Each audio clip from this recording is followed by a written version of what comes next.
What's going on, guys? Back with another video. Got another 90% silver purchase from same old person, same old story. Needed money, came up to my van. I said, how much silver do you got? He said, I don't know. Came up with these books. So this is actually one of the biggest purchases I made from him. And not only did I get the silver, but I got these books. Now, these books are kind of interesting, especially the $50 ones. And we'll talk about that a little later, but let's just go over what I got. I'm actually going to hold the camera and span out because there's so much here. So I bought this book of quarters. Now, these dates do not match at all because when I bought it, these 32s were full. And this was actually turned around and it said a D. I said, you have a 32D and I need these two. And it's a 62D. So, yeah, I didn't buy it for the dates. So, whoever filled these books was, I don't know. I don't know what they were trying to achieve because none of these dates line up. Some do, but, you know, like I said, I didn't buy it for the dates. So, I got one book of quarters here. And I think I'm just going to end up closing it and moving on to the next book. I mean, these are pretty cool books too, but I'm going to end up taking them out and putting them in tubes. And I got another book of quarters.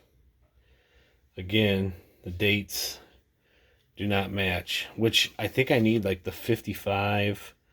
There's one that has a pretty low mintage, maybe the 55D, because it's, yeah, that's a pretty low mintage. That's probably the one I need, but I only need 3 quarters, and I'll have my official book full. So I got, I believe, I'll go over the numbers. I believe 71 quarters today.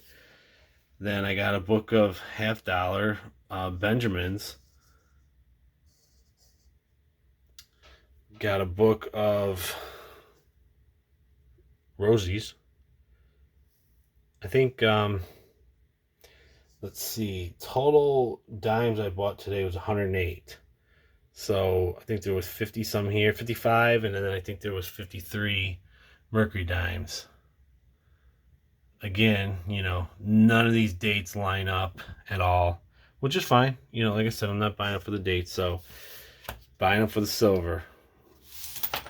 This was a pretty big purchase. I'm actually surprised he wanted to get rid of all this because he said he only needed money to take his daughter to Cedar Point. But what do you need? I spent $800 today on all this stuff. We need $800 for Cedar Point. Don't cost that much. But again, that's none of my business. This guy's funny. And then the last silver I bought was a book not full, but had 6 walking liberties.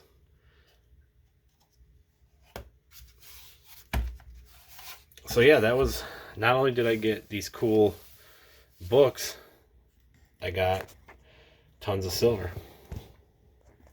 Now, let's go over these books, because this is why I wanted to, I'm wondering, and maybe someone knows the history of these books.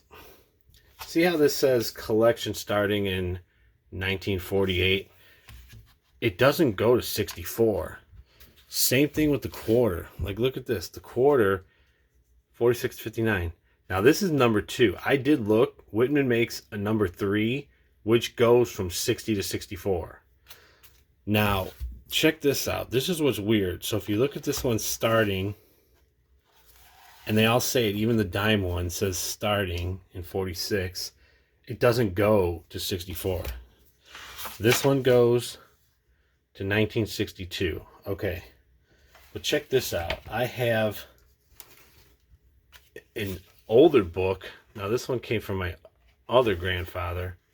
This one does not go to 62. This one goes to 61. So, what's the deal with these books?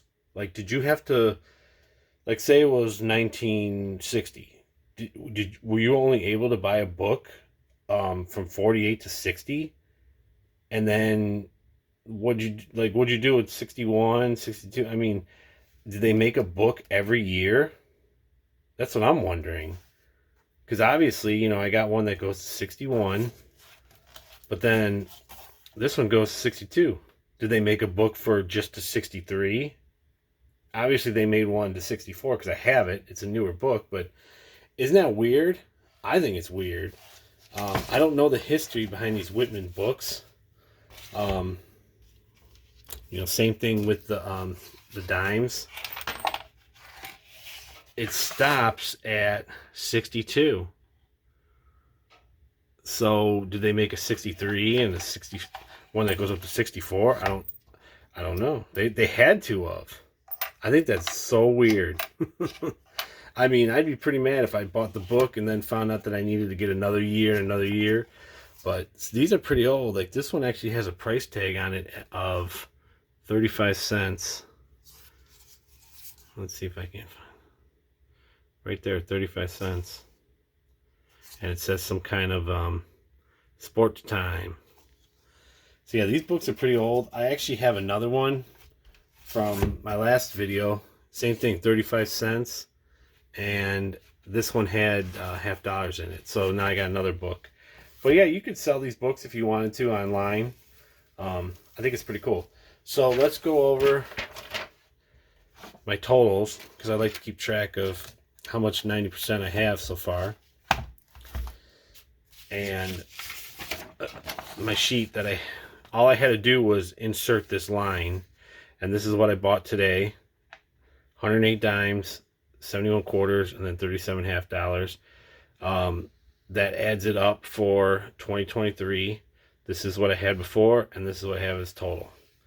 So that comes out to now I have 661.59 ounces of constitutional silver. So what did I have in the last video? 612 or something like that. So I bought a pretty good amount of silver today, definitely. Like I said, I gave him $800. So that's not bad. You know, my typical $2 per dime, $4 per quarter, and $8 for Benjamin, and $10 each for the Walking Liberties. So, yeah, pretty good score. Out of the blue, he came up to me yesterday and said he needed the money, and then today he came with the silver, and I gave him the money, and that was that. So you can't... you know, you can't beat that, because these prices are way lower than what you can get them online. I know I just looked. I seen one website that was selling 2 rolls of Mercury dimes for $215. So that's $207.50 a roll. I'm sorry, $100.07. $107.50 a roll if you buy 2. So I'm $7 cheaper, I guess, if you want to split hairs. But all right, so yeah, that's it for the video, and catch you on the next one.